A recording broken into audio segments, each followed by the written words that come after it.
श्रीमान ए आ गला गुप्तदान में 20 बैग पुरस्कार हे बजरंग बली सदा के लेल अमर बरना हे प्रभु हे ईश्वर ए गोरख प्रधान हे प्रभु गुरुदेव अपने ध्यान में हे ईश्वर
ईश्वर गुरुदेव पिला त्रास रहल प्रभु गुरुदेव जागल ईश्वर ये गोरख प्रधान हे गुरुदेव हे ईश्वर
महान भाग एक बार अपने लोगिन महाबजरंग बली के नाम पर आदरणीय कैस के जकार लगा दियो। एक पल महाबजरंग बली की, एक पल हिबारा की। आदरणीय जय में ग्राम पोस्ट गंगौर, थाना हरलाखी, जिला मधुबनी। जय में कंपनी साहब के नाम श्री संतोष महतो जी। जय में हमारा नाम श्री राम आशीष यादव। आदरणीय जो भाई साहब जो हम मैं बहनों देख रहे छी नेट से, गंगा कैसेट मैथिली प्रोग्राम भाग 8 जय में राम आशीष यादव।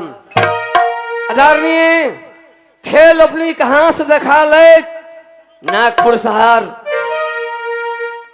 ईश्वर ओ पहला जन्म ग्लास है गुरुदेव, पिछला जन्म दक्षिण से है ईश्वर। पिताजी के नाम राजा टोलमन है गुरुदेव, माता के नाम सती सुन है ईश्वर, बहन के नाम सत्यगम है प्रभु, हमर नाम कुमार बrijbhan है गुरुदेव। जय दिन से दुनिया संसार में जन्म ले लो है गुरुदेव, अलखी नाम की माला गुरुदेव को ले डालो खने प्रभु। यही दुनिया संसार में जोग नहीं पूर्ति भरे गुरुदेव। ओ गुरु के प्रोग्राम जाए छी ईश्वर, गुरु के देश में दुनिया सर समझाल छी प्रभु।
ऊपर घर की बेटी महल में नाराज है गुरुदेव। अब यहाँ से कहाँ जाए छी ईश्वर, गोरखपुर स्थान है प्रभु। गुरुदेव के पास दुनिया सरसाम जाए छी ईश्वर।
गुप्तदान में 20 बैग पुरस्कार हे बजरंग बली सदा के लेल अमर वरना है प्रभु।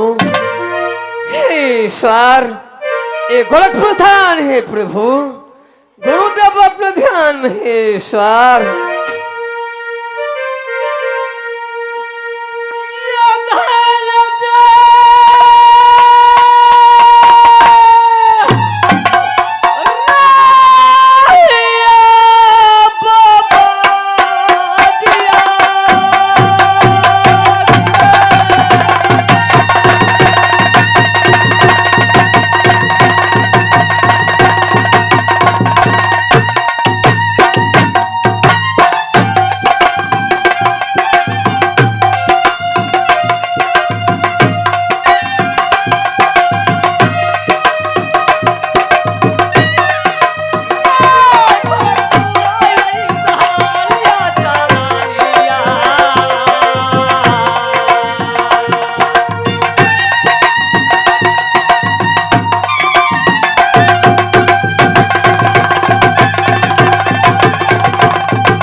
ईश्वर गुरुदेव पीला त्रास रहल छे प्रभु, गुरुदेव जागल से ईश्वर ये गोरख प्रधान है गुरुदेव।